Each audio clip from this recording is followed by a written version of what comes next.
कल्पना कीजिए कि आप एक ऐसे कमरे में हैं जहां कई युवा बैठे हैं, आपकी ही उम्र के लोग। उनकी आंखों में एक धुंधली सी उदासी है और कंधे थोड़े झुके हुए हैं। वे सब किसी न किसी तरह की नाकामी से जूझ रहे हैं। किसी लक्ष्य तक पहुंचने की कोशिश में वे ठोकर खा गए हैं और अब एक अजीब सी निराशा उन्हें घेर रही है। ऐसा लग रहा है जैसे उनकी मेहनत का कोई फल नहीं मिला हो और आगे का रास्ता धुंधला सा दिख रहा हो। उनकी बातों में अक्सर एक सवाल छिपा होता है, क्या मैं कभी सफल हो पाऊंगा?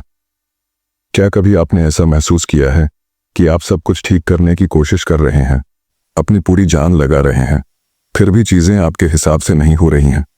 क्या कभी आपने ऐसा महसूस किया है कि आपके दोस्त और साथी आगे निकल गए हैं और आप वहीं के वहीं खड़े हैं? वह निराशा, खुद पर यह गुस्सा कि शायद आप में ही कोई कमी है, और वह खालीपन कि अब आगे क्या करें। यह सब कुछ बहुत भारी लग सकता है ना? आप अकेले नहीं हैं। यह सिर्फ आपकी कहानी नहीं है। ऐसे बहुत से युवा हैं जो इसी दौर से गुजर रहे हैं। वे सपने देखते हैं, कड़ी मेहनत करते हैं, और जब असफलता मिलती है तो उनका हौसला टूट जाता है। उन्हें लगता है कि शायद वे काफी नहीं हैं, शायद यह उनके लिए नहीं है।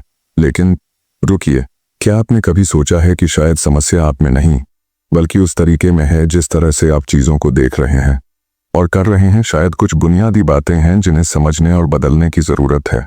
स्टीफन कोवे की the 7 habits of highly effective people ठीक इसी जगह पर एक उम्मीद की किरण बनकर आती है। यह कोई जादू की छड़ी नहीं है जो रातों रात सब ठीक कर देगी, बल्कि यह कुछ ऐसे सिद्धांतों की बात करती है जो समय की कसौटी पर खरे उतरे हैं और जो आपको अपनी असफलताओं को देखने, उनसे सीखने और आगे बढ़ने का एक नया तरीका सिखा सकते हैं। यह किताब आपको यह समझने में मदद करेगी कि कैसे अपनी जिंदगी की बागडोर अपने हाथ में लें, कैसे यह तय करें कि आप असल में क्या हासिल करना चाहते हैं, और कैसे उन जरूरी कामों को पहले करें जो आपको आपके लक्ष्य तक ले जाएंगे। यह आपको दूसरों के साथ बेहतर रिश्ते बनाना सिखाएगी, जहां हर किसी का फायदा हो, जहां आप दूसरों को पहले समझें और फिर अपनी बात रखें, और जहां मिलकर काम करने से कमाल के नतीजे मिलते हैं। सोचिए, अगर आपको एक ऐसा नक्शा मिल जाए जो आपको बताए कि आपकी मुश्किलों की जड़ कहाँ है और उनसे निकलने का सही रास्ता क्या है। द 7 हैबिट्स कुछ ऐसा ही है। यह आपको सिखाती है कि कैसे अपनी सोच को बदलें, कैसे अपने व्यवहार को बदलें, और कैसे एक ज्यादा प्रभावी और खुशहाल इंसान बने। यह मत सोचिए कि आपकी असफलताएं आपकी कहानी का अंत हैं, बल्कि यह एक नया अध्याय शुरू करने का मौका हो सकता है। द 7 हैबिट्स आपको उस नए अध्याय को लिखने के लिए जरूरी औजार देगी। तो क्या आप तैयार हैं यह जानने के लिए कि ये 7 आदतें कौन सी हैं और कैसे ये आपकी जिंदगी को बदल सकती हैं? आइए अब इन अध्यायों को और गहराई से समझते हैं। हम हर आदत के पीछे के मूल विचार, उसके विभिन्न पहलुओं और हमारी जिंदगी पर उसके गहरे प्रभाव को देखेंगे। अध्याय 1, बी प्रोएक्टिव, सक्रिय रहें। गहराई से हमने देखा कि सक्रिय रहने का मतलब है अपनी जिंदगी की जिम्मेदारी लेना, लेकिन यह सिर्फ इतना ही नहीं है। इसके मूल में यह समझना है कि हमारे और हमारे आसपास की घटनाओं के बीच एक स्पेस होता है, एक खाली जगह जहां हम यह चुन सकते हैं कि हम उस घटना पर कैसी प्रतिक्रिया देंगे। रिएक्टिव लोग इस स्पेस को नहीं पहचानते। वे सीधे बाहरी उत्तेजनाओं पर प्रतिक्रिया करते हैं, जैसे कोई कठपुतली हो जिसे धागों से खींचा जा रहा हो। गहरी बात, कोवे हमें स्टिमुलस और रिस्पांस के बीच फ्रीडम टू चूज को पहचानने के लिए कहते हैं। यही वह जगह है जहां हमारे मानवीय गुण, आत्म जागरूकता, सेल्फ अवेयरनेस, कल्पना शक्ति, इमेजिनेशन, अंतरात्मा, कॉन्शियंस और स्वतंत्र इच्छा, इंडिपेंडेंट विल काम करते हैं। आत्म जागरूकता, हम अपनी भावनाओं, विचारों और व्यवहारों को जान सकते हैं और देख सकते हैं कि वे हम पर कैसे असर डालते हैं। कल्पना शक्ति, हम अलग अलग संभावनाओं और परिणामों की कल्पना कर सकते हैं। अंतरात्मा, हम सही और गलत को पहचान सकते हैं और अपने मूल्यों के अनुसार चल सकते हैं। स्वतंत्र इच्छा, हमारे पास अपनी पसंद बनाने और उन पर कार्रवाई करने की शक्ति है, भले ही बाहरी दबाव कुछ और हो। सक्रिय रहने का मतलब है इन मानवीय गुणों का इस्तेमाल करना और अपनी प्रतिक्रियाओं को अपने मूल्यों और लक्ष्यों के अनुसार चुनना, न कि सिर्फ अपनी भावनाओं या बाहरी परिस्थितियों के हिसाब से। उदाहरण को गहराई से समझना। उस मुश्किल काम के उदाहरण को फिर से लेते हैं। एक सक्रिय व्यक्ति न केवल यह सोचेगा कि काम कैसे करना है, बल्कि वह यह भी सोचेगा कि इस स्थिति पर उसकी प्रतिक्रिया क्या होनी चाहिए। क्या वह निराश और नकारात्मक होगा, या वह इसे सीखने और बढ़ने के एक अवसर के रूप में देखेगा। वह अपनी भावनाओं को नियंत्रित करेगा और एक सकारात्मक और रचनात्मक दृष्टिकोण चुनेगा, क्योंकि वह जानता है कि यही उसे बेहतर परिणाम देगा। मुख्य बातें। सक्रियता का अर्थ है अपनी प्रतिक्रियाओं की जिम्मेदारी लेना। उत्तेजना और प्रतिक्रिया के बीच चुनाव की स्वतंत्रता को पहचानना महत्वपूर्ण है। अध्याय 2। Begin with the and in mind. अंत को ध्यान में रखकर शुरू करें। गहराई से यह आदत हमें अपने जीवन के हर पहलू के लिए एक स्पष्ट दिशा तय करने के लिए कहती है। यह सिर्फ लक्ष्य बनाना नहीं है, बल्कि ये समझना है कि हम असल में किस तरह का इंसान बनना चाहते हैं और अपनी जिंदगी में क्या हासिल करना चाहते हैं। यह हमारे क्यों, वाई को जानना है। गहरी बात। कोवे हमें अपनी जिंदगी के अलग अलग केंद्रों के बारे में सोचने के लिए कहते हैं, जैसे पति पत्नी केंद्रित, परिवार केंद्रित, पैसा केंद्रित, काम केंद्रित, दोस्त केंद्रित, खुद केंद्रित या सिद्धांत केंद्रित। प्रभावी लोग अपने जीवन को सिद्धांतों पर केंद्रित करते हैं, सत्य, ईमानदारी, प्रेम, सेवा जैसे शाश्वत मूल्यों पर। जब हमारा जीवन इन सिद्धांतों पर आधारित होता है तो यह ज्यादा स्थिर और उद्देश्यपूर्ण होता है। बाहरी परिस्थितियों के बदलने पर भी अपना मिशन स्टेटमेंट लिखना इस आदत का एक महत्वपूर्ण हिस्सा है। यह एक व्यक्तिगत संविधान की तरह है जो हमारे मूल्यों और लक्ष्यों को स्पष्ट करता है और हमें हर दिन सही निर्णय लेने में मदद करता है। उदाहरण को गहराई से समझना। घर बनाने के उदाहरण में एंड इन माइंड सिर्फ एक सुंदर घर नहीं है, बल्कि यह भी है कि उस घर में रहने वाले लोगों के बीच कैसा रिश्ता होगा, वह घर किस तरह की यादें बनाएगा और वह आपके जीवन के बड़े लक्ष्यों जैसे परिवार को सुरक्षित और खुश रखना में कैसे योगदान देगा। अपनी जिंदगी के लिए एंड इन माइंड तय करने का मतलब है कि हम हर छोटे बड़े फैसले को इस बड़े लक्ष्य के नजरिए से देखते हैं। मुख्य बातें। अपने जीवन के लिए एक स्पष्ट दिशा और उद्देश्य तय करना महत्वपूर्ण है। अपने जीवन को शाश्वत सिद्धांतों पर केंद्रित करना स्थिरता और उद्देश्य प्रदान करता है। अध्याय 3। Put first things first. पहले महत्वपूर्ण बातें पहले रखें। गहराई से यह आदत हमें अपनी प्राथमिकताओं को व्यवस्थित करने और उन पर अमल करने के बारे में है। यह हैबिट 2 का व्यावहारिक हिस्सा है। यह जानने के बाद कि हमारा एंड क्या है, हमें हर दिन उन कामों को पहले करना होता है जो हमें उस एंड की ओर ले जाते हैं। गहरी बात। कोवे हमें यह समझने में मदद करते हैं कि हम अक्सर अर्जेंसी के जाल में फंस जाते हैं। हम अक्सर उन कामों को करते रहते हैं जो तुरंत करने जरूरी लगते हैं, भले ही वे ज्यादा महत्वपूर्ण न हो। प्रभावी लोग इंपॉर्टेंस पर ध्यान केंद्रित करते हैं, भले ही वह काम तुरंत न करना हो। वे quadrant A not urgent but important में ज्यादा समय बिताते हैं। योजना बनाना, रिश्ते बनाना, सीखना, खुद का ध्यान रखना, क्योंकि यही वो काम है जो लंबी अवधि में सबसे बड़ा बदलाव लाते हैं।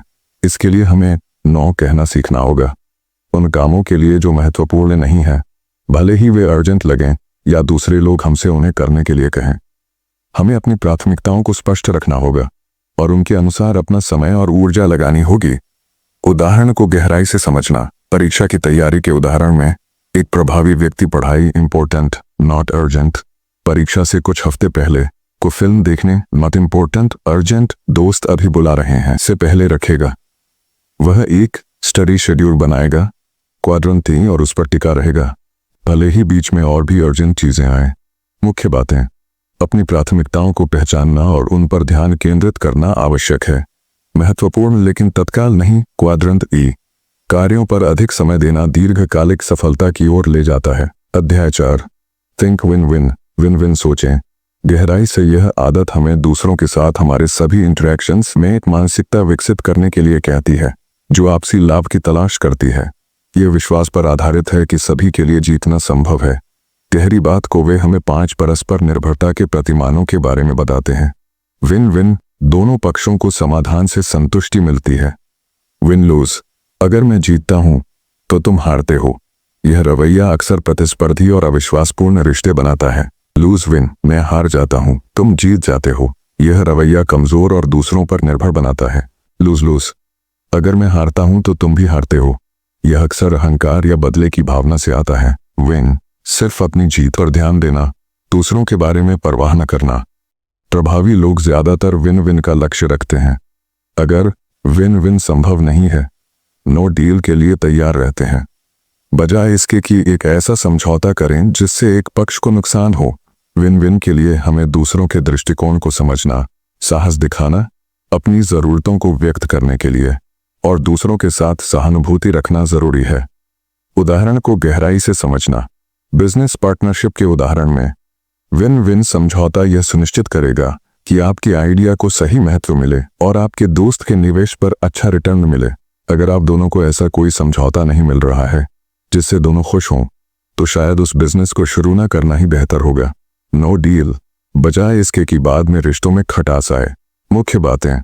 सभी इंटरैक्शन में आपसी लाभ की तलाश करना स्वस्थ और प्रभावी रिश्ते बनाता है। यदि विन विन संभव नहीं है तो समझौता न करना बेहतर है। अध्याय 5, seek first to understand then to be understood. पहले समझने की कोशिश करें, फिर समझाने की। गहराई से यह आदत प्रभावी संचार की कुंजी है। जब हम दूसरों के साथ बातचीत करते हैं तो हमारी स्वाभाविक प्रवृत्ति अक्सर अपनी बात कहने की होती है, लेकिन प्रभावी लोग पहले सहानुभूतिपूर्ण श्रवण एम्पैथेटिक लिसनिंग का अभ्यास करते हैं। इसका मतलब है दूसरों को वास्तव में सुनना, न केवल उनके शब्द बल्कि उनकी भावनाएं, उनका संदर्भ और उनकी ज़रूरतें भी समझना। गहरी बात को वे हमें सुनने के 5 स्तरों के बारे में बताते हैं। इग्नोरिंग, बिल्कुल न सुनना। प्रिटेंडिंग, सुनने का नाटक करना, हाँ अच्छा। चयनात्मक श्रवण सिलेक्टिव लिसनिंग, सिर्फ उन हिस्सों को सुनना जिनमें हमारी दिलचस्पी है।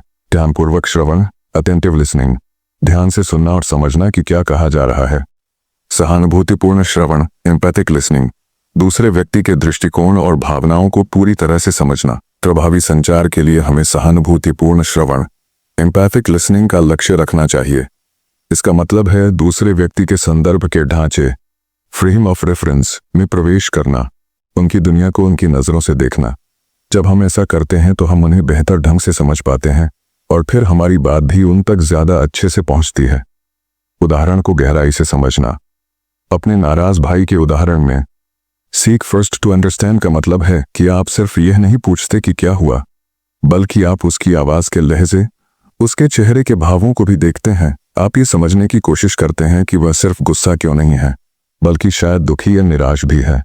जब आप उसे यह महसूस कराते हैं कि आपने उसे सच में समझा है, तो वह आपकी बात सुनने के लिए ज़्यादा खुलेगा और आप मिलकर उस समस्या का समाधान ढूंढ पाएंगे। मुख्य बातें। प्रभावी संचार के लिए पहले दूसरों को समझना महत्वपूर्ण है। सहानुभूतिपूर्ण श्रवण दूसरों के दृष्टिकोण को समझने की कुंजी है। अध्याय 6, साइनर्गाइज तालमेल बिठाना। गहराई से यह आदत रचनात्मक सहयोग और टीम वर्क की शक्ति के बारे में है। यह सिद्धांत पर आधारित है कि पूरी चीज अपने अलग अलग हिस्सों के योग से ज्यादा बड़ी होती है। तालमेल साइनर्जी तब होती है जब हम दूसरों के साथ मिलकर काम करते हैं और उनके अलग अलग दृष्टिकोणों और शक्तियों का सम्मान करते हैं और उनका उपयोग करते हैं। गहरी बात, तालमेल का सार अंतरों को महत्व देना है। जब हम अलग अलग लोगों के साथ काम करते हैं जिनकी अलग अलग राय, अलग अलग अनुभव और अलग अलग क्षमताएं होती हैं, तो हम ऐसे समाधान और परिणाम प्राप्त कर सकते हैं जो हम अकेले कभी नहीं सोच सकते थे। तालमेल के लिए हमें विन विन की मानसिकता, सहानुभूतिपूर्ण श्रवण और खुले संचार की आवश्यकता होती है। यह अहंकार को छोड़ने और यह मानने की इच्छा रखने के बारे में है कि दूसरे लोग भी अच्छे विचार ला सकते हैं। उदाहरण को गहराई से समझना। अलग अलग कौशल वाले टीम के उदाहरण में तालमेल तब होता है जब प्लान बनाने वाला व्यक्ति लोगों से अच्छे से बात करने वाले व्यक्ति के साथ मिलकर काम करता है, ताकि एक ऐसा प्लान बनाया जा सके जो न केवल अच्छा हो बल्कि लोगों को पसंद भी आए। और जब तकनीकी विशेषज्ञ अपनी जानकारी साझा करता है तो टीम एक ऐसा प्रोजेक्ट बना सकती है जो तकनीकी रूप से भी बेहतर हो और लोगों की ज़रूरतों को भी पूरा करे। हर किसी के योगदान को महत्व देने और एक दूसरे के साथ मिलकर काम करने से टीम एक ऐसा नतीजा हासिल करती है जो किसी एक व्यक्ति के लिए संभव नहीं था। मुख्य बातें। रचनात्मक सहयोग और टीम वर्क से बेहतर परिणाम प्राप्त होते हैं। अंतरों को महत्व देना और दूसरों के दृष्टिकोणों का सम्मान करना तालमेल के लिए महत्वपूर्ण है। अध्याय 7, शार्पन द सॉ, आरी को तेज करें। गहराई से यह आदत आत्मसंरक्षण और निरंतर सुधार के बारे में है। यह हमें याद दिलाती है कि हमारी प्रभावशीलता को बनाए रखने के लिए हमें अपने 4 आयामों शारीरिक, मानसिक, भावनात्मक और आध्यात्मिक का नियमित रूप से ध्यान रखना होगा। गहरी बात को वे इस आदत को एक चक्र के रूप में देखते हैं। जब हम इन 4 आयामों में खुद का ध्यान रखते हैं तो हम ज्यादा सक्षम और प्रभावी बनते हैं। हैबिट्स 1-6 को बेहतर ढंग से कर पाते हैं, और जब हम ज्यादा प्रभावी होते हैं तो हमारे पास खुद का ध्यान रखने के लिए ज्यादा समय और ऊर्जा होती है। अगर हम इनमें से किसी भी आयाम की उपेक्षा करते हैं तो हमारी प्रभावशीलता धीरे धीरे कम होती जाती है। ठीक उसी तरह जैसे एक बिना तेज की हुई आरी लकड़ी अच्छे से नहीं काट पाती। शारीरिक व्यायाम, अच्छा पोषण, पर्याप्त आराम हमारी ऊर्जा और सहन शक्ति को बढ़ाते हैं। मानसिक पढ़ना, सीखना, लिखना, रचनात्मक काम करना हमारी सोच को तेज और व्यापक बनाते हैं। सामाजिक भावनात्मक, दूसरों के साथ अच्छे रिश्ते बनाए रखना, सहानुभूति दिखाना, दूसरों की सेवा करना हमारी भावनात्मक स्थिरता और सामाजिक जुड़ाव को बढ़ाता है। आध्यात्मिक, प्रार्थना, ध्यान, प्रकृति में समय बिताना, अपनी मूल्यों पर विचार करना हमें आंतरिक शांति और दिशा प्रदान करता है। उदाहरण को गहराई से समझना, लगातार काम करने और आराम न करने के उदाहरण में शार्पन द सॉ का मतलब है कि आपको जानबूझकर आराम के लिए समय निकालना होगा, भले ही आपको लगे कि आपके पास समय नहीं है। एक छोटी सी छुट्टी, हर दिन कुछ देर के लिए पढ़ना, अपने दोस्तों या परिवार के साथ समय बिताना, या कुछ देर शांत बैठकर सोचना, ये सब आपकी आरी को तेज करने के तरीके हैं। जब आप ऐसा करते हैं तो आप न केवल ज्यादा खुश और स्वस्थ महसूस करते हैं, बल्कि आप अपने काम में भी ज्यादा प्रभावी होते हैं। मुख्य बातें: अपनी प्रभावशीलता बनाए रखने के लिए आत्म संरक्षण और निरंतर सुधार आवश्यक है। शारीरिक, मानसिक, सामाजिक, भावनात्मक और आध्यात्मिक आयामों का नियमित रूप से ध्यान रखना महत्वपूर्ण है। ये the 7 habits of highly effective people के सिद्धांतों की गहरी समझ है। यह सिर्फ एक बार पढ़ने वाली किताब नहीं है, बल्कि एक ऐसा मार्गदर्शन है जिसे हमें अपनी जिंदगी में लगातार लागू करना होता है। जब हम इन आदतों को अपनाते हैं तो हम न केवल ज्यादा सफल बनते हैं, बल्कि एक ज्यादा संतुलित, उद्देश्यपूर्ण और खुशहाल जीवन भी जीते हैं।